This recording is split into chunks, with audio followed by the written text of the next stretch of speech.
I'm Pete Mundo on Heartland College Sports. Thank you for joining us as a part of the show. Hit that thumbs up below the video. As always, make sure you are subscribed to our channel. Thousands of you are not yet, even though thousands of you are coming into the channel. Thank you for doing that. Thank you for being here. I want to get to this. The Big Ten and the SEC are colluding against the Big 12.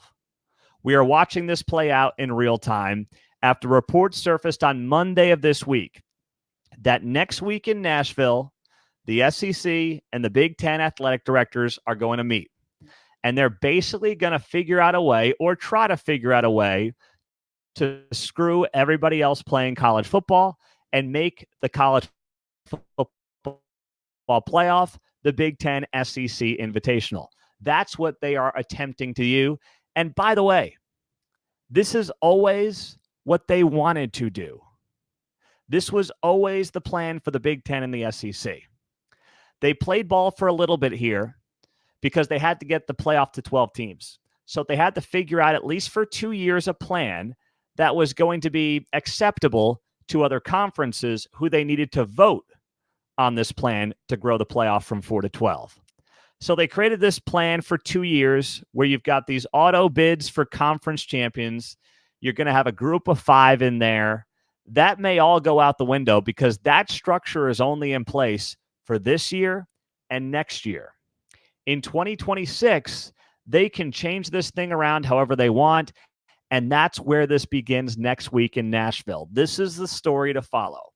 How does the Big Ten and the SEC work together to squeeze out the rest of college football? And then the next step of this becomes, how does the college football and college sports media work against the Big 12, work against the rest of the sport to justify the SEC and the Big Ten doing this to our beloved college football? Because that is also something that is going to play out here. The story broke from ESPN this week, and here are some of the highlights or the lowlights. Sources in both the Big Ten and the SEC told ESPN they would prefer to have potentially 4 automatic bids for each conference to the playoff. They want a guaranteed 4-bid conference in the Big Ten and the SEC. You have got to be bleeping kidding me. That is ridiculous. But it's also very much expected. It's ridiculous, but I can't sit here and say I didn't tell you so. And you can't sit there and say, Pete, I didn't know this was coming. We've talked about this for months. The audacity of these two conferences to try to basically build a playoff around themselves. I am not sitting here denying that the SEC and the Big Ten are the 2 best conferences at the top in college football. They are. But you're telling me that there's a scenario every single year where the 4th best team in the Big Ten is going to be better than the 2nd best team in the Big 12? I don't buy that for a second. Not a freaking chance. But this is what they are going to do. They're going to try to build this sport around themselves, and then maybe the rest of college football will get an invite or 2, and maybe they'll make you feel good. They'll invite you here and there. But they are trying to make this thing all about them. According to ESPN as well, another SEC source wants to limit or remove the role of the 13-member committee due to the subjective nature of the committee in general. So look at their hypocrisy on display here. They say they want subjectivity out of the college football playoff, while at the same time saying we must get 4 teams in every single year because we are the SEC and we are the Big Ten. They are full of it. They don't care about subjectivity. They are making the case for subjectivity here. They are doing exactly what they're claiming they're not doing. They're just like politicians. And ESPN is going to go along with this because ESPN is in the business of propping up the SEC. That is their biggest college sports property right now. Yes, they carry Big 12 games, but when push comes to shove, the Big 12 will take a very far back seat to the SEC.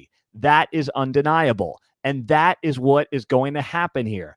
The ESPN talking heads, the ESPN reporters are going to leak a lot of stuff out over the next week about things that come out of this meeting, and it will all be very favorable to ESPN, and there will not be voices at ESPN that will say what needs to be said on behalf of the rest of college football. We will at Heartland College Sports because we are independent and we don't care. And we're not here to scratch the backs of the TV partners. That's why I saw the Big 12 launch this show. I think it was on ESPN Plus. And great, they can run highlights. We can't run highlights on this show. We don't have, of course, the copyright to run those highlights. But I'll tell you right now, we're going to talk to you straight. We're going to have the conversation with you. We're going to tell you how it is, and we're going to have something to say and have an opinion. They won't. It will be cookie cutter, and I'm not knocking the league for doing it, but I've seen some of the stuff. It's putting me to sleep, for crying out loud. No one's saying anything interesting. And as much as we have great relationships with the Big 12 and sources within the Big 12, they're not looking at us because, we might rub some people the wrong way, right? So, and that's fine. We're not here to appease anyone. But I'm telling you right now, Brett Yormark's got to get involved here. Brett Yormark has got to address this and get ahead of this and do it as soon as possible, because if not, the Big 10 and the SEC will squeeze out the rest of college football. The Big 12, the ACC, Notre Dame, the Group of Five will be squeezed out. And they will make this little 12-team invitational, 8 teams from the Big 10 and the SEC. Everyone else is going to get 1 or 2 invites, and that'll be it. And then what happens? There's a snowball effect there, right? Because then these 2 conferences are most likely to win the college football playoff, and then they can say, look at how great our conference is. Well, yeah, between the 2 of you, you got 8 teams in every year. The odds are someone's going to win it from your 2 leagues. So it is completely ridiculous. But it also is very much expected. And it should not be a surprise. And now it's on the rest of college football to stand up, to call this out for what it is, and to make the case that college football is better when everybody is in the mix. And by the way, this year and next year, you know what has to happen too? The Big 12, the ACC, maybe a Group of 5 team, got to win some games. If the SEC and Big 10 just dominate everybody outside of their conferences, then you know what? There might be something there. I still don't think so, but there might be at least a case to be made. But if you've got Kansas State, Iowa State, Utah knocking off a Big 10 or an SEC team in the first round game, you know what? It's going to be much harder for them to make that argument. They will still try to do it because the SEC has been doing whatever it wants with ESPN backing it up for years now. The fact that they're still playing 8 conference games is comical, but they still do it. But now we'll see the rubber meet the road, and we will see whether or not those outside of these 2 conferences can stand up and can push back and can make enough noise to do what's in the best interests of college football as a sport, not what's in the best interests of a select few.